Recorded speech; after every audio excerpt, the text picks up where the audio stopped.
الحمد لله وكفى وسلام على عباده الذين اصطفى. اللهم صل على سيدنا ومولانا محمد النبي الأمي وعلى آله وأصحابه وبارك وسلم تسليما كثيرا كثيرا. میری معزز خواتین و حضرات، پارہ نمبر 12 کی پہلی آیت، وَمَا مِن دَابَّةٍ فِي الْأَرْضِ إِلَّا عَلَى اللَّهِ رِزْقُهَا وَيَعْلَمُ مُسْتَقَرَّهَا وَمُسْتَوْدَعَهَا كُلٌّ فِي كِتَابٍ مُبِينٍ.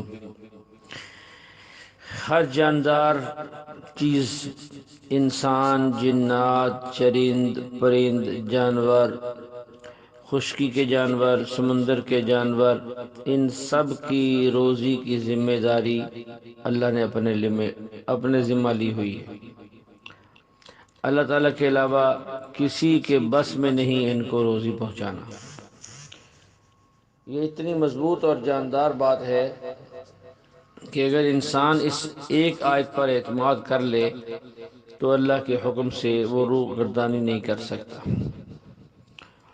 اس کے بعد کی آیت، وَهُوَ الَّذِي خَلَقَ السَّمَاوَاتِ وَالْأَرْضَ فِي 6 أَيَّامٍ وَكَانَ عَرْشُهُ عَلَى الْمَاءِ لِيَبْلُوَكُمْ أَيُّكُمْ أَحْسَنُ عَمَلًا.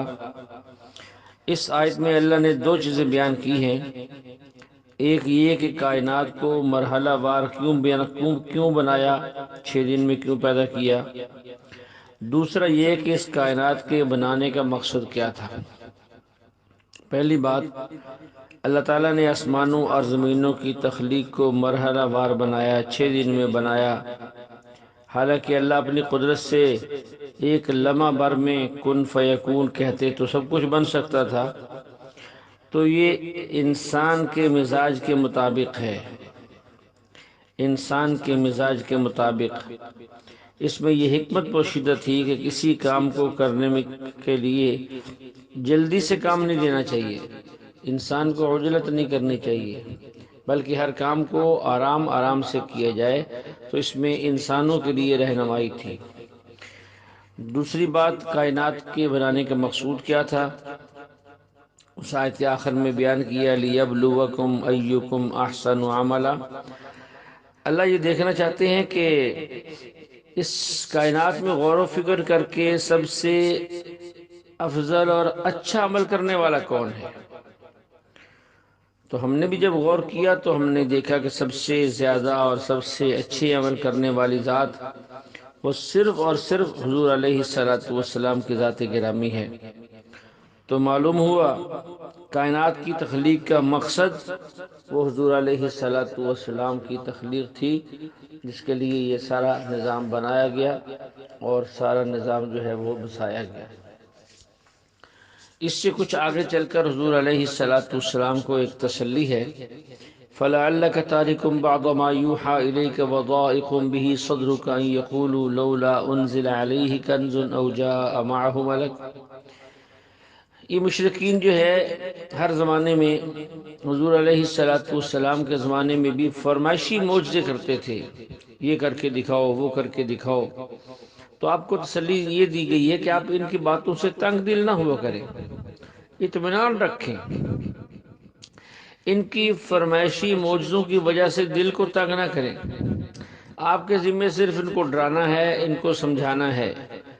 باقی اگر ہم ان کی چاہت کے مطابق معجزے اتار بھی دیں تو یہ پھر بھی ایمان نہیں لائیں گے، اس لیے آپ نے پریشان نہیں ہونا. اس سے آگے اللہ نے پھر دوبارہ ایک چیلنج کو پھر دہرایا ہے.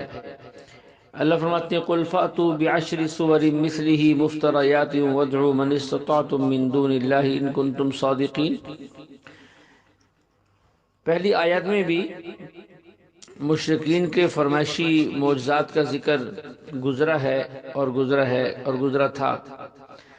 اس آیت میں ایک ایسے معجزے قرآن کریم کا ذکر ہے جس کا مشرکین بھی انکار نہیں کر سکتے تھے.